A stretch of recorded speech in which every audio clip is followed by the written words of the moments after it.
Guys, uh, welcome back to our law discussion. So chapter 1 last lecture में हम लोग ने डिस्कस किया था ये बैकग्राउंड से लेके section 149, 152, 152 subsection 6, 152 subsection 7, then 153 to 159, 160, 151, 161, 163, 164 and 165। तो हम लोग का डिस्कशन आज स्टार्ट होने वाला है इंडिपेंडेंट डायरेक्टर से। This is again a very important concept guys. First of all, let us understand the applicability of independent directors. Means which companies need to keep independent directors in their board. तो section 149 subsection 4 के हिसाब से every listed public companies and prescribed classes of companies. क्या बोला? Every listed public companies and prescribed classes of companies. ये जो prescribed class का जो यहाँ पर डिस्कशन है ना, that is as per rule 4। अभी रूल नंबर याद रखना उतना इम्पोर्टेंट नहीं है। तो लिस्टेड पब्लिक कंपनीज जो है at least 1/3 of total number of directors. Listed company कितना रहेगा? 1/3 of total number of directors. Any fraction, अगर ये 1/3 में कुछ फ्रैक्शन आया उसको हम लोग नियरेस्ट नंबर में राउंडिंग ऑफ कर देंगे। And prescribe classes of companies क्या हो गया? जहाँ जिसका paid up share capital is ₹10 crore or more and turnover 100 crore or more, aggregate outstanding loan debenture deposit. मैं ऐसे याद रखूँ, loan LDD, loan debenture deposit ₹50 crore or मोर। ये जो प्रिस्क्राइब क्लासेस ऑफ कंपनीज है ना, इनको मिनिमम रिक्वायरमेंट है 2 इंडिपेंडेंट डायरेक्टर्स का। ठीक है, ओके। इफ़, अभी ये पॉइंट पढ़ते हैं। If due to composition of audit committee any higher number of independent directors are required, such higher number shall be applicable. मतलब कंपनी में अगर ऑडिट कमिटी है तो ये नंबर जो है ना 1/3 और 2, दैट इज़ मिनिमम। कंपनी चाहे तो higher number of independent director रख सकता है। Then joint ventures, wholly own subsidiaries and dormant companies are not covered under rule 4। मतलब ये 3 टाइप का जो कंपनी है, joint venture, wholly own subsidiary and dormant companies, ये कंपनीज इंडिपेंडेंट डायरेक्टर रखने का इनको ज़रूरत नहीं होती है।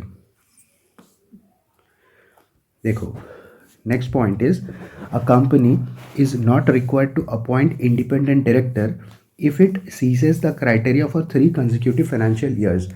अभी ऊपर जो ये जो क्राइटेरिया देखा ना, लिस्टेड कंपनी या फिर paid up share capital 10 crore, turnover 100 crore, outstanding loan debenture deposit 50 crore, ये क्राइटेरिया अगर 3 कंसेक्यूटिव फाइनेंशियल ईयर्स में मीट नहीं हुआ, then the company ceases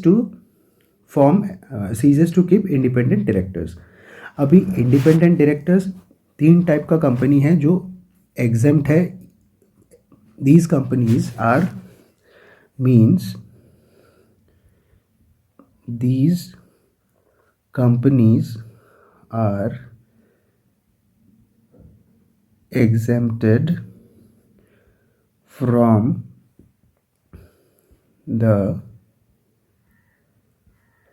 requirement of keeping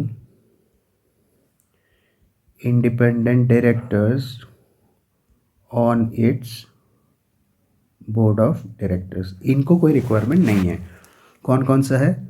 एक तो joint ventures, wholly own subsidiary and dormant company.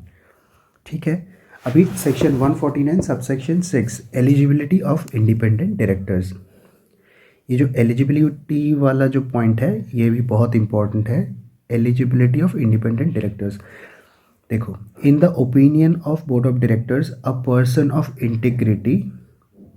a person of integrity and expertise and qualification अगर रहेगा board के हिसाब से, then he can be an independent director. Not a promoter of the company holding subsidiary associates.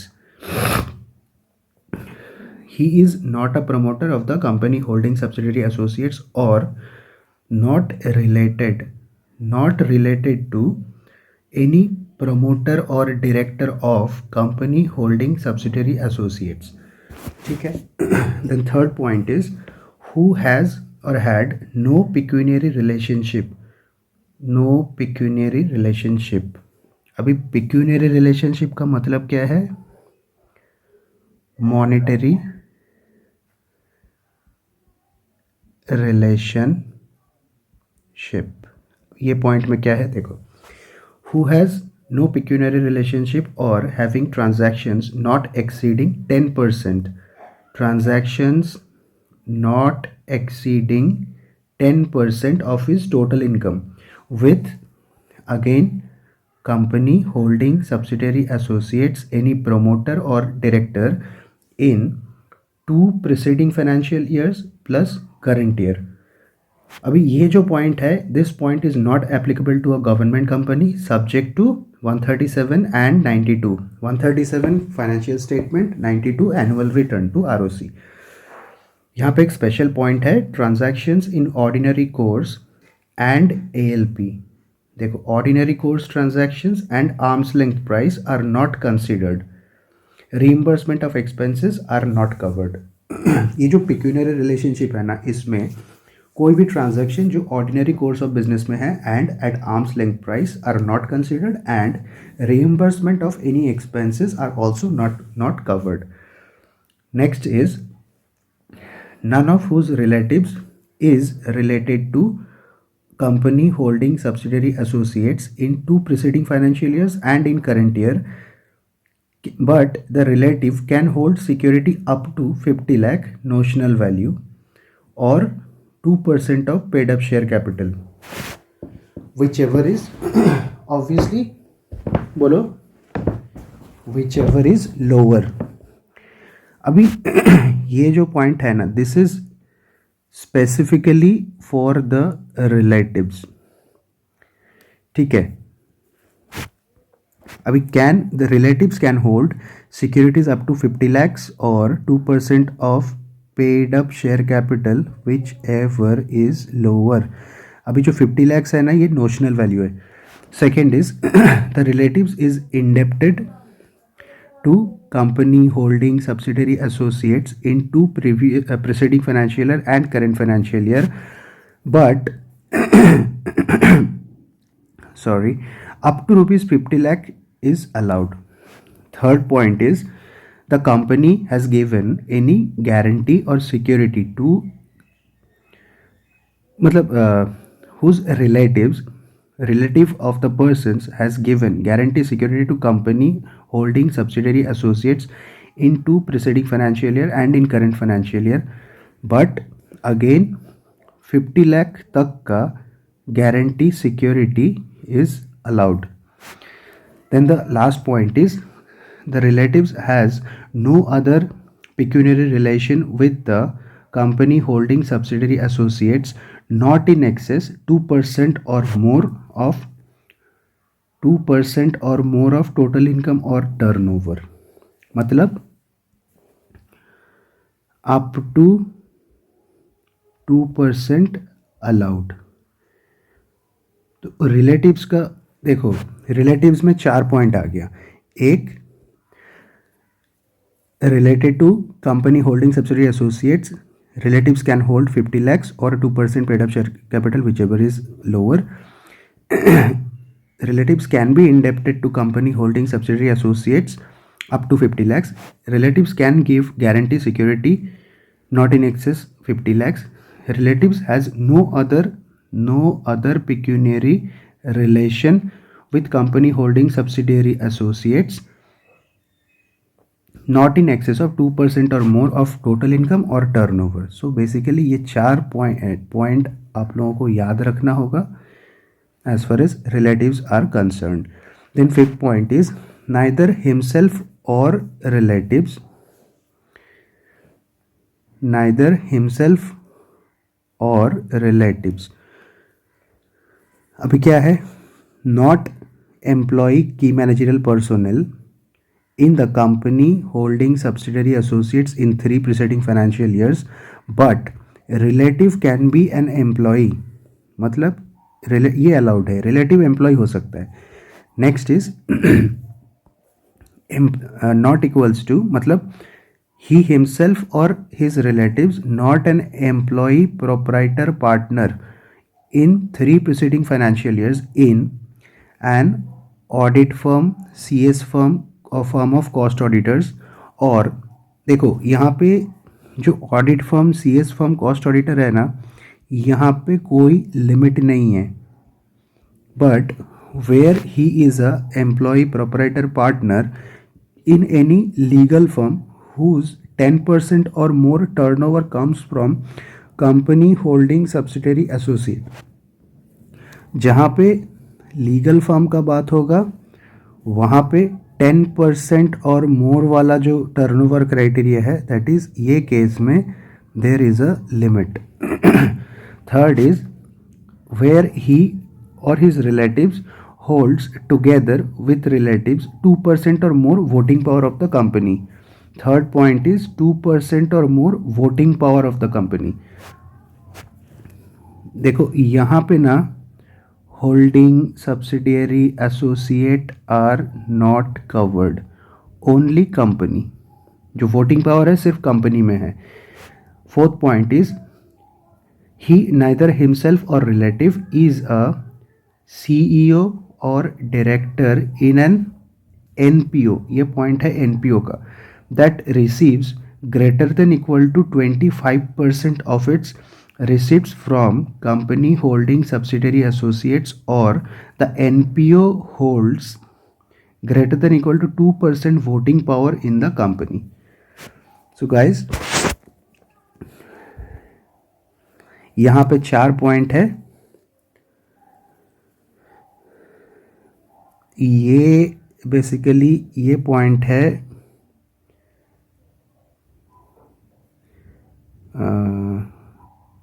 Employment related. Next point is related with, ऐसे याद रखो ना, audit firm related point हो गया. और ये पॉइंट है voting power related. Fourth point is NPO related. ठीक है, 4 पॉइंट आ गया ये सब सेक्शन में. एम्प्लॉयमेंट रिलेटेड एक पॉइंट है, audit firm legal firm related एक पॉइंट है, वोटिंग पावर रिलेटेड एक पॉइंट है, NPO रिलेटेड एक पॉइंट है. तो गाइज ये 4 पॉइंट बड़ा ही इंपॉर्टेंट है, आप लोग याद रखोगे इसको. Now let us move on to next section, section 149 subsection 7. देखो ये सबसेक्शंस याद रखना इतना इंपॉर्टेंट नहीं है. एग्जाम में आप लोग as per the provisions of section 149 लिखने से भी चल जाएगा. Declaration bye independent directors. The independent directors shell give a declaration that he meets the independence criteria.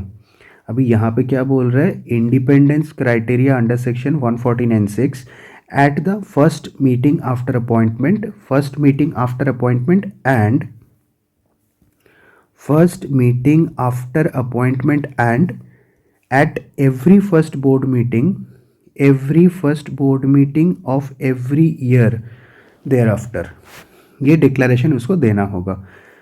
Now section 149 subsection 9 remuneration. The independent directors may receive remuneration by way of subject to section 197 198. ये हम लोग next chapter में detail में discuss करेंगे. But ये chapter का context में बस इतना याद रख लो, may receive remuneration by way of 190 by way of sitting fees for board meetings, maximum 1 lakh per board meeting. ये जो मैक्सिमम 1 लाख है ना, पर मीटिंग है ये criteria, right. Okay. Reimbursement of expenses to attend board meetings. एक तो सिटिंग फीस मिल सकता है, रीइंबर्समेंट ऑफ एक्सपेंसेस मिल सकता है, profit related commission as approved by members. But यहाँ पे एक चीज़ बड़ा ही इम्पॉर्टेंट है, एमसीक्यू पर्सपेक्टिव से याद रखोगे specifically, independent directors cannot receive ESOPs at any cost. An independent director is not entitled to receive ESOPs. अभी इंडिपेंडेंट डायरेक्टर्स का टेन्योर क्या है? 5 consecutive years, can be reappointed on special resolution plus disclosure of such appointment in boards report. अभी जो independent director है ना, ये लोग 5 consecutive years के लिए अपॉइंट हो सकते हैं, can be reappointed on special resolution and disclosure of such appointment in boards report. अभी जो बोर्ड्स रिपोर्ट है that is under section 134. Note, N independent director can be reappointed for the second term. देखो अभी 5 consecutive years है ना, ये maximum 2 terms के लिए, दैट इज मैक्सिमम 10 ईयर्स के लिए अपॉइंट हो सकते हैं. An independent director reappointed for the second term can only be removed by special resolution. But obvious है, can only be removed by special resolution because appointed for second term by special resolution. अभी appointment हुआ था special resolution में, तो उसको remove करने के लिए भी स्पेशल रेजोल्यूशन चाहिए. Then maximum 2 consecutive term of 5 years. अभी यहाँ पे 3 years cooling off period. During this period he cannot be associated in any capacity with the company. 2 consecutive terms are allowed. देखो अभी 2 consecutive years, अगर 2 consecutive terms मिला के 6 साल हो रहा है, मैक्सिमम अलाउड है 10 years. बट यहाँ पे 6 साल के बाद ही needs to vacate on completion of 2 terms. मतलब 2 terms अगर 10 साल से कम भी है ना, तब भी उसको इमीडिएटली वेकेट करना पड़े. An independent director is liable for acts of omission or commission by a company which had occurred with his knowledge. क्या बोला? An independent director is liable for any act of omission or commission by a company by a company which had occurred with his knowledge. अभी knowingly कुछ omission commission कर रहे हैं ना, उसके लिए वो liable है. Manner of selection or maintenance of data bank for independent directors. Manner of selection, maintenance of data bank for independent directors. अभी ये भी इम्पोर्टेंट सेक्शन है. आजकल इंस्टीट्यूट डिटेल में पूछता है बहुत, मतलब तुम ऊपर ऊपर से कोई सेक्शन पढ़ के चले गए ना, तो that will not help you. So यहाँ पे मैंने कुछ बुलेट पॉइंटर्स रखा है covering all the relevant provisions. Bullet pointers है. Let us understand. The independent director appointed before these rules came, within 13 months from such rule came, appointed after rules came. देखो 2 situation है. अभी एक तो independent director appointed before rules came and second is appointed after rules came. जब before rules came है, then within 13 months he needs to comply. Within 13 months from such rule came, needs to comply with the rules. 13 months का उसको time दिया गया. Second scenario क्या है? Appointed after rules केम.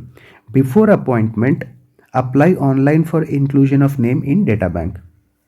यहाँ पे बिफोर अपॉइंटमेंट ही उसको कर देना पड़ेगा. may extend such inclusion for 1 year, 5 year और lifetime on payment of requisite fees. अभी ये जो इंडिपेंडेंट डायरेक्टर है ना, जो डेटा बैंक में नेम इंक्लूजन है, अभी वो नेम को समझो पहली बार उसने 1 ईयर के लिए किया, उसके बाद एक्सटेंड कर सकता है अनदर 1 ईयर, 5 ईयर और लाइफ टाइम. मतलब लाइफ टाइम ये जो बात चल रहा है ना, for name in data bank में उसका नेम रहेगा इतना पीरियड के लिए on payment of requisite fees, right. Okay, to pass online proficiency, ये जो online proficiency test within a period of 2 years from such name inclusion, ये test में 50% मार्क्स उसको चाहिए, नो अटेम्प्ट, सीए एग्ज़ाम जैसा ही है। एग्जेम्पशंस फॉर टेस्ट, कुछ special case में ये प्रोफिशिएंसी टेस्ट देना नहीं पड़ेगा। If he has served a period not less than 3 years in a listed public company, unlisted public company where paid up share capital is 10 crores or more, body corporate listed in any recognized, अभी ये देखो, body corporate listed in any recognized stock exchange in India और in, ये जो FATF member country, मतलब इन India, और ये वाला जो पार्ट है ना, ये आउटसाइड इंडिया है। आउटसाइड इंडिया कौन सा कंट्रीज में अलाउड होगा? FATF मेंबर कंट्री, मतलब फाइनेंशियल एक्शन टास्क फोर्स में जो कंपनीज है लिस्टेड। ये सेम चीज़ हम लोग prevention of money laundering act 2002 में भी पढ़ेंगे। Okay, then body corporate outside India whose paid up share capital is greater than $2 million, body corporate outside India whose paid up share capital is greater than $2 million. Last is statutory corporation set up by any act of parliament or state legislation. Statutory corporations, ये सारे ऊपर मैंने जितना भी companies का list दिया, ये सब में if he has served as a director और की managerial personal, then he can avail the exemption from appearing in the online proficiency test. मतलब ये सारे केसेस में उसको ये टेस्ट देना नहीं पड़ेगा within 2 years, right. Next section is section 166, that is duties of directors. Directors need to act in accordance with articles of association, act in good faith to promote objects of the company, exercise due diligence and care, shall not involve in any conflict of interest, shall not achieve any undue gain for himself or relatives, shall not assign his office to anyone, to any person। अगर assign कर दिया तो वो void हो जाएगा। अगर ये section में कुछ वायलेशन आया तो पेनल्टी है minimum 1 lakh and maximum 5 lakh. तो पेनल प्रोविजन क्या है? Minimum ₹1 lakh, maximum 5 lakh. ये 1 लाख है मिनिमम, 5 लाख है मैक्सिमम। अदर ड्यूटीज़, ये तो देखो ऊपर वाला ड्यूटीज़ ये है ना, ये जनरल ड्यूटीज़ है, ये general duties of the directors. अभी नीचे कुछ अदर ड्यूटीज़ देखेंगे। क्या है? To file various documents with ROC, other bodies, ROC, SEBI etc. To convene annual general meeting, attend board meetings, disclose interest. ये जो डिस्क्लोज इंटरेस्ट है under section 184, that is interested director.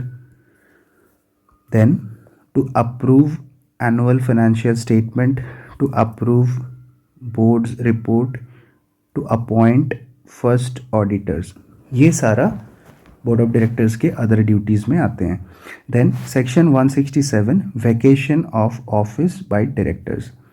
कौन कौन सा circumstances में डायरेक्टर्स को अपना office vacant करना पड़े? एक तो disqualified under section 164, absent from all board meetings in last 12 months, acts in contravention to section 184, इसका मतलब है has not disclosed his interest. अभी इंटरेस्ट है, वो इंटरेस्टेड डायरेक्टर है, उसने उसका इंटरेस्ट डिस्क्लोज नहीं किया है और वोटेड इन बोर्ड मीटिंग। मैंने पहले बताया था कि जो इंटरेस्टेड डायरेक्टर है वो वोट नहीं कर सकता, तो दोनों का वायलेशन होगा, तो कॉन्ट्रावेंशन ऑफ 184 होगा। यहाँ पे क्या है, fails to disclose interest under section 184, disqualified by an order of court, disqualified by an order of court और tribunal, convicted by a court, removed under section 217 of the Companies Act 2013। ये हम लोग अगले चैप्टर में detail में पढ़ेंगे। Appointed as a director by virtue of an employment and such employment ceases. समझो कोई नॉमिनी डायरेक्टर है, नॉमिनी डायरेक्टर appointed by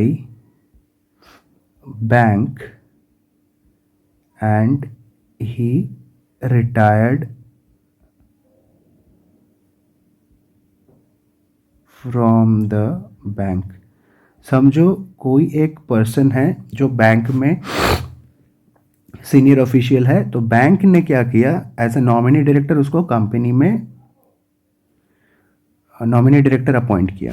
अभी बैंक में उसका टेन्योर ख़त्म हो गया एज एन ऑफिसर, तो उसको यहाँ पे भी एज एन यहाँ पे भी उसको एज अ डायरेक्टर कंपनी में भी उसका ऑफिस वैकेट कर देना पड़ेगा।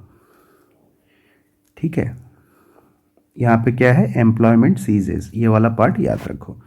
Then section 168, very easy section, resignation of directors, easy yet important। circumstances in which, अभी यहाँ पे हम लोग क्या सीखेंगे, circumstances in which a director, अभी डायरेक्टर का जो रेजिग्नेशन है ना, रेजिग्नेशन रिलेटेड प्रोविजंस हम लोग देखने वाले हैं। ओके, थोड़ा पेशेंस बनाए रखना। Notice of resignation to BOD, director जो रिटायर कर रहा है ना, उसको बोर्ड ऑफ डायरेक्टर्स को एक नोटिस देना पड़ेगा। Board of directors takes a note on receipt of notice. कुछ स्पेसिफिक पॉइंट्स है, एक तो नोटिस देना पड़ेगा किसको, बोर्ड ऑफ डायरेक्टर्स को। अभी board of director takes a note on receipt of the notice, company shall intimate ROC within 30 days इन DIR 12। ये जो DIR 12 है ना, ये फॉर्म DIR 12 है, कंपनी, अभी ये कंपनी ROC को देगा। Fact of resignation to be placed in directors report, जो रेजिग्नेशन हुआ है इसको directors report in next general meeting में प्लेस करना पड़ेगा।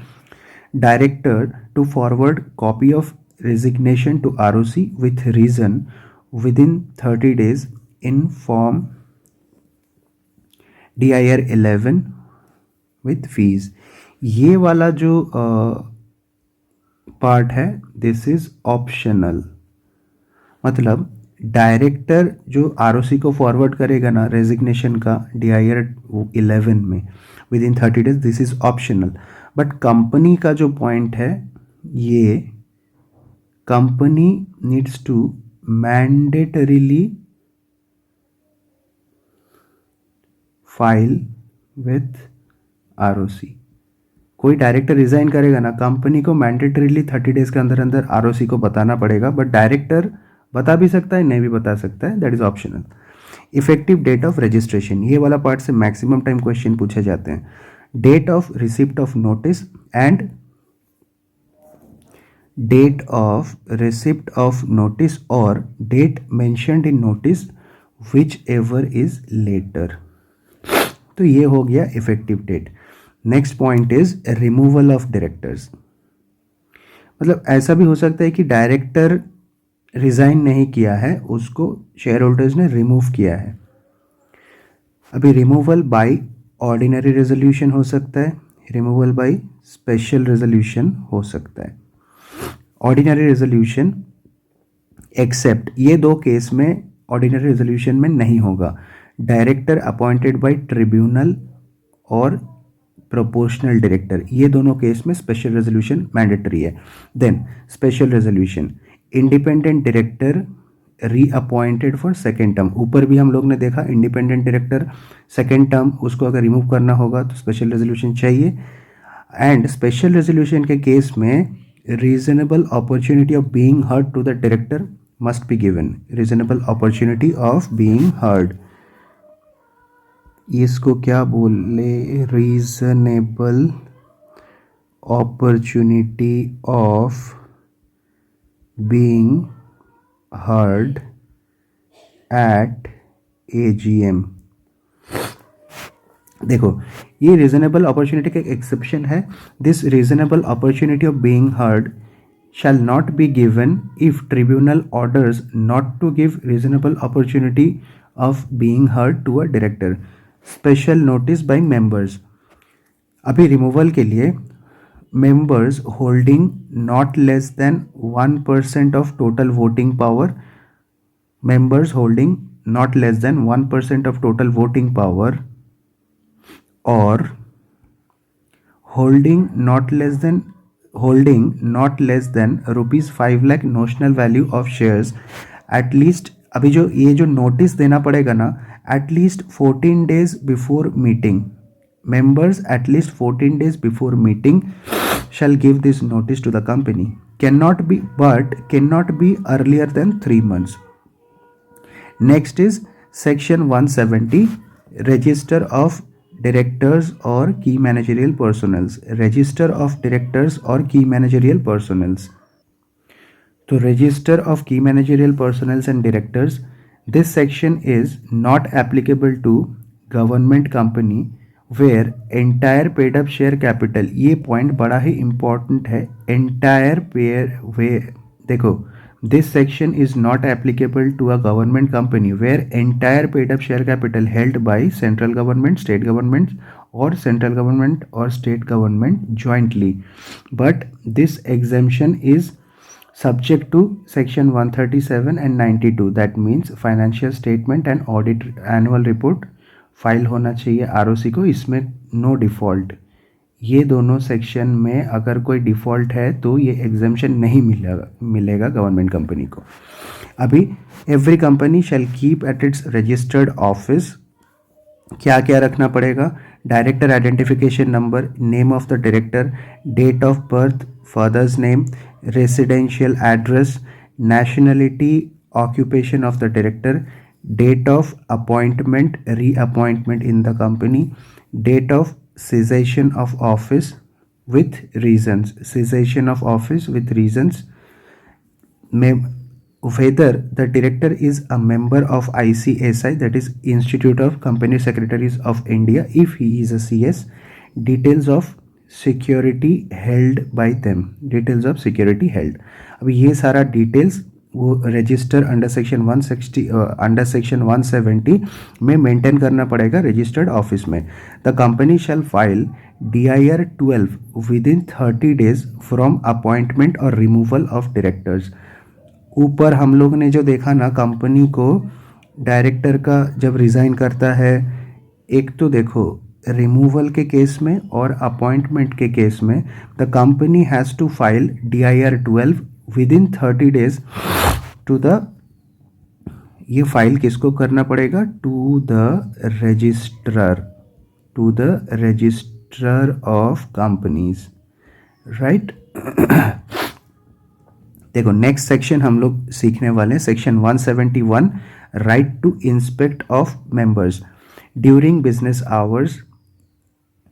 Take the members can take extracts within 30 days at free of cost and above ये जो ऊपर वाला जो रजिस्टर है ना, the register shall be kept open for inspection in AGM, AGM में उसको रखा जाएगा. Member can file complaint to ROC, member can,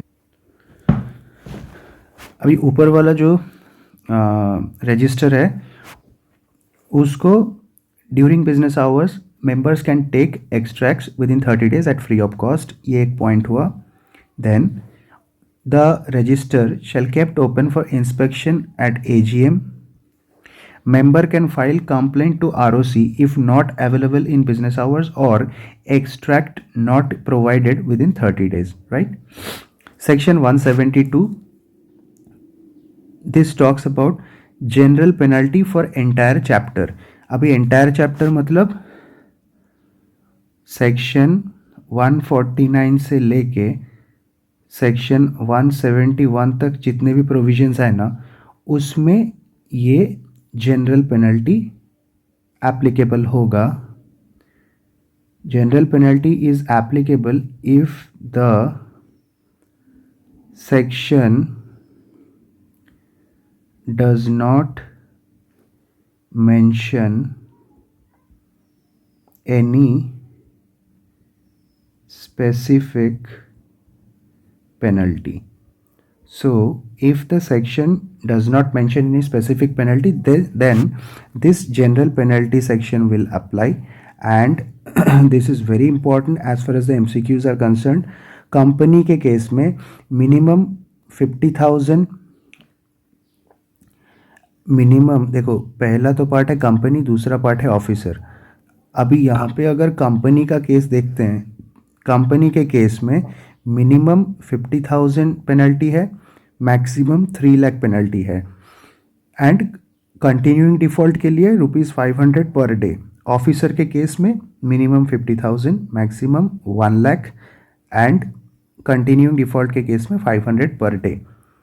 तो यहाँ पे मैंने एक पेज का एक एक्स्ट्रा स्पेस रखा है. सॉरी, यहाँ पे मैंने एक पेज का एक एक्स्ट्रा स्पेस रखा है. आप लोग भी, आप जो नोट्स बनाएंगे ना उसमें भी 1-2 पेज का एक्स्ट्रा स्पेस छोड़ देना, सो दैट फ्यूचर में जो आरटीपी आने, देखो ये लेक्चर्स टोटली अमेंडेड है फॉर May 2022 एग्ज़ाम्स के लिए. बट इन केस आरटीपी में कुछ छोटा मोटा अमेंडमेंट आएगा ना, तो मैं यहाँ पे आप लोगों को अपडेट कर दूंगा, सो दैट ये स्पेस रखना, so that you guys will also be able to incorporate in your notes and refer during the exams. So guys, this is it.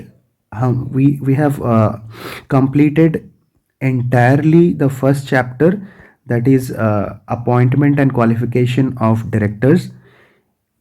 तो chapter 1 है, this is a very important chapter. Part 1 appointment, part 2 qualifications has been completed, and in exam you can expect 8 to 10 marks